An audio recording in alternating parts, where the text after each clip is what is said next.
ہم نے مولانا صاحب کو یہ کمٹ کر لیا تھا کہ جس طریقے سے اس جو ترامیم ہونے جا رہی ہے آپ کے ساتھ مل کے آپ کے رہنمائی میں جیسے جائیں گے، ہم کوشش کریں گے کہ جو پروپوزل آپ آگے سبمٹ کریں گے ہم as opposition party, the largest opposition party, آپ ہی کے ڈراپ کے ساتھ آگے مل کر کے ہم بڑھے۔ جب اسپیشل کمیٹی میں ہم پہلے دن گئے تو پہلے دن سے جس بات کا تذکرہ مولانا صاحب نے کیا، پہلے دن سے ہم کمیٹی کے نوٹس میں لے کے آئیں کہ ہمارے ایم این اے گان صاحبان کو اٹھایا جا رہا ہے اور اس کی فیملی ممبران کو ہراس کیا جا رہا ہے۔ اس کے باوجود ہم کسی ایک میٹنگ کو ہم نے مس نہیں کیا اور ہم نے بڑی بردباری کا مظاہرہ کرتے ہوئے حکومت کے ساتھ اس کمیٹی کے میٹنگ میں شروع ہوئے۔ ہر مرتبہ ہماری اگر کوشش رہی تو یہ رہی کہ ہمارے ساتھ ڈراپ شیئر کیا جائے۔ آج مولانا صاحب کے پاس ہم آئے تھے جب کہ آخری مراحل میں یہ آئینی ترامیم ہونے جا رہی ہے، ہر چند کہ ہمیں حکومت کے رویے پہ، حکومت کے لیجیٹمیسی پہ بڑے سوالیہ نشان ہیں کہ کیا یہ کوئی قانونی آئینی حیثیت رکھتی ہے آئینی ترامیم کرنے کی یا نہیں۔ لیکن اس سب کے باوجود ہم بیٹھے رہے کہ ہم اس پروسیس میں شریک ہو اور مولانا صاحب کے ساتھ تھرو آؤٹ ہم شریک رہے۔ لیکن آج ہم مولانا صاحب کے سامنے بھی ہم نے یہ پوائنٹ اٹھایا کہ جب کہ ایک طرف ہم مذاکرات کر رہے ہیں، بات چیت کر رہے ہیں، کمیٹی میں بیٹھے ہیں، آگے بڑھنے کی کوشش کر رہے ہیں، ایک ایک شک کو جاننے کی کوشش کر رہے ہیں، اپنا ورشن بنانے کی کوشش کر رہے ہیں، لیکن اسی کے ساتھ ساتھ ہمارے جو ایم این ایز ہے اور ہمارے سینیٹرز ہے ان کو اگر آپ ہراس کر رہے ہیں تو ایسے قانون سازی کا اور آئینی ترامیم کا فائدہ کیا ہے؟ پھر ایوان بھی آپ کا ہے، زور زبردستی بھی آپ کا ہے، یہ لوگ بھی سارے آپ ہیں۔ جیسے قانون چاہتے ہیں آپ بنا لیں، پھر جیسے اگر آپ کہتے ہیں کہ یہی طریقہ ہے پھر ہم اس پروسیس میں شریک نہیں ہوں گے۔ اس لیے آج مولانا صاحب کے ساتھ ہمارا تفصیلی ایک پروسیس چلا ہے اور اس میں ہم نے کئی سارے چیزوں پہ ہم نے اتفاق کر لیا، آلموسٹ اتفاق کر لیا۔ انشاءاللہ تعالیٰ کل ہماری ایک اور بھی میٹنگ ہوگی انشاءاللہ تعالیٰ اور ہمارے طرف سے سب کچھ فائنل ہو جائیں گا۔ لیکن یہ پوائنٹ آؤٹ کرنا چاہ رہے ہیں کہ جس طرح مولانا صاحب نے فرمایا کہ اگر حکومتی رویہ یہی رہا تو شاید ہم آگے نہیں بڑھ سکیں گے۔ اور میں ایک بات کر لوں، ہم نے تمام اپنے اراکین پارلیمنٹ کو 63A کے تحت نوٹس جاری کر دیے ہیں کہ وہ سب اپنی پارٹی کے فیصلے کے تحت ووٹ دینے کے پابند ہوں گے اور کل کو یہ شکایت نہ کر سکے کہ ہمیں تو پارٹی نے کوئی ہدایات نہیں دی تھی۔ دونوں پارٹی نے دی۔ ایک سوال یہ ہے کہ چند دن پہلے سپریم کورٹ کی طرف سے آئین کے آرٹیکل 63A کی تشریح کی گئی، سب نے یہ سوال اٹھایا تھا کہ یہ فلور کراسنگ کے لیے، مفادات خریدنے کے لیے یا پھر جو زمین خریدنے کے لیے استعمال ہوگا۔ آپ کیا سمجھتے ہیں کہ آج جو کچھ ہو رہا ہے اراکین پارلیمنٹ کے ساتھ اس کے ذمہ دار چیف جسٹس قاضی فائز عیسیٰ ہیں؟ دیکھیں، ایک تو ہے اس کا اصولی پہلو، ایک ہے کہ اس کو استعمال کیسے کیا جا رہا ہے۔ ظاہر ہے کہ جس وقت 63A میں تبدیلی کی گئی تھی تو وہ ہم نے اس کو بھی اس وقت غلط کہا تھا اور یہ کہ بالکل سرے سے وہ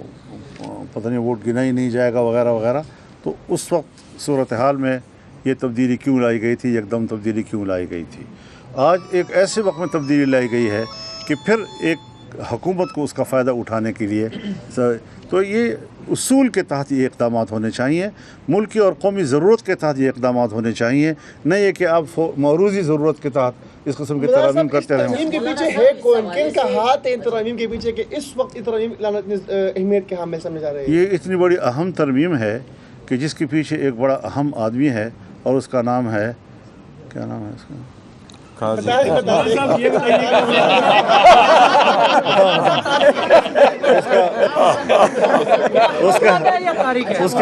نہیں اس کے پیچھے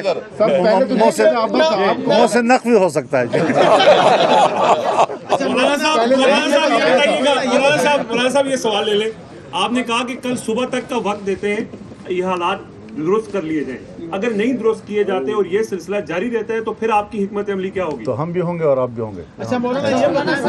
یہ بتائیں کہ حیدر شرازی جیو نیوز سے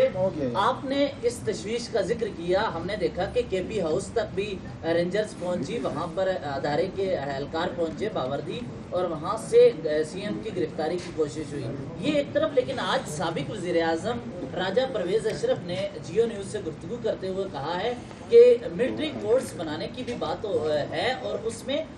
راجہ پرویز اشرف نے کہا ہے کہ یہ پرسن اسپیسیفک نہیں ہے بلکہ وسیع تر مفاد میں یہ چیزیں کر رہے ہیں۔ کیا آپ یہ سمجھتے ہیں کہ آپ ملٹری کورٹس کے حوالے سے جائیں گے آگے؟ اس حوالے سے جو انہوں نے بات کی ہے وہ ایک ان کی رائے ہے، اس کے مقابلے میں ہماری بھی رائے ہے، یہی ہم ان کے ساتھ مذاکرات کر رہے ہیں۔ شاید ابھی اس کے بعد بھی بلاول بھٹو صاحب کے ساتھ میری بات چیت ہو، شاید پرائم منسٹر صاحب سے بھی بات چیت ہو، باتیں چلتی رہیں گی، وہ بھی اپنی رائے دے سکتے ہیں، ہم بھی اپنی رائے دے سکتے ہیں، ڈیبیٹ ہونی چاہیے اور ہم ایک حل تک پہنچیں۔ یہ کوئی بری بات نہیں ہے کہ انہوں نے ایک رائے آپ کے سامنے کہہ دی، وہ کوئی آخری اور حتمی فیصلہ نہیں ہوتا، وہ ایک اپنی رائے دے سکتے ہیں، انہوں نے رائے دی ہے اور اس کے رائے کی بنیاد پر بات چیت چل رہی ہے۔ دیکھو ایک چیز میں صرف ایڈ کر دوں، آپ کا یہ معاملہ چل رہا ہے، مسودے پر بات چیت ہو رہی ہے، اور دوسری طرف ماحول ایسا نظر آ رہا ہے پارلیمنٹ کے اندر کہ حکومت کوئی قانون سازی لا رہی ہے، آپ اس کو کس نظر سے دیکھتے ہیں؟ دیکھیے اس طرح کی قانون سازی اگر لائی گئی تو پھر آج تک کی اس پریکٹس کی ضرورت کیا تھی؟ وہ تو پہلے دن بھی لا سکتے تھے۔ تو لہٰذا اس قسم کی چیزیں جو ہیں، یہ حرکتیں جو میں نے آپ سے اس پر احتجاج بھی نوٹ کرایا آپ کو، یہ ساری چیزیں ہم دیکھ رہے ہیں، کوئی ہمارے آنکھوں سے اوجھل نہیں ہے اور ہم اس پر اپنا ریئیکشن دیں گے۔ ایک متنازع ترمیم اگر اس ایوان سے پاس کرایا گیا اور گردنیں توڑ کر اور ہاتھ مروڑ کر ان سے by hook and by crook ان سے ووٹ لینے کی کوشش کی گئی تو پھر یہ جمہوریت ہوگی؟ پھر ہم کہیں گے، آپ کہتے ہیں نا پھر کیا کرو گے، پھر ہم کہیں گے کہ اس نامزد پارلیمنٹ کو اتنی بڑی قانون سازی اور آئین سازی اور ترمیم کا حق نہیں ہے۔ ہمیں اس پر مجبور نہ کیا جائے کہ ہم دوبارہ اس موقع پہ چلے جائیں کہ پارلیمنٹ جو ہے ہم اس کے کسی قسم کے کارروائی میں پھر شامل نہ ہوں۔ یہ پھر بہت بڑا اقدام ہوگا جو ہمیں بہت بڑا چیلنج دیا جائے گا۔ اچھا ایک منٹ، اس میں صرف ایک منٹ ایڈ کروں، ایک منٹ دیکھیں، آپ نے جو ملٹری کورٹس کا ذکر کیا ہے، ہمارے پاس جو ڈرافٹ شیئر کیا گیا تھا، یہ تیسرا ڈرافٹ ہے جو گورنمنٹ کی طرف سے آیا، پہلا بھی لیک ہوا تھا، دوسرا انہوں نے 12 تاریخ کو دیا ہے، آج بھی ایک ڈرافٹ دیا ہے۔ ہمارے پاس اپنا ڈرافٹ ہے کیونکہ ان کیمرا پروسیڈنگز ہم نے شیئر نہیں کیا تھا، لیکن ابھی ARY نیوز پہ وہ لیک ہوا ہے، آپ اس ڈرافٹ کو دیکھیں، اس میں کوئی ملٹری کورٹس کا ذکر نہیں، اور ہم نے 2 چیزیں رکھی تھی، ایک اس کا، دوسرے ہم نے کیٹیگوریکلی یہ کہا تھا کہ ہمیں ٹائم چاہیے۔ مولانا صاحب کے ساتھ میٹنگ کے بعد ہم نے کہا سارا کچھ ہم لے کے جائیں گے، خان صاحب کے ساتھ ہماری ملاقات ہوگی، وہاں سے انسٹرکشن لیں گے تو پھر آپ کے ساتھ وہ بات صاحب یہ بتائیے گا کیا تحریک تحفظ آئین پاکستان کو مولانا فضل الرحمان کو لیڈ کرتے ہوئے دیکھ رہے ہیں کہ تحریک تحفظ آئین پاکستان کو مولانا فضل الرحمان آنے والے کچھ دنوں میں لیڈ کریں گے؟ میں پاکستان کو لیڈ کر رہا ہوں تو 26ویں آئینی ترمیم پر مشاورت کے لیے پی ٹی آئی کے وفد نے مولانا فضل الرحمان سے ان کی رہائش گاہ پر ملاقات کی ہے، جس کے بعد میڈیا سے گفتگو کی جا رہی تھی۔ مولانا فضل الرحمان نے یہ کہا کہ آج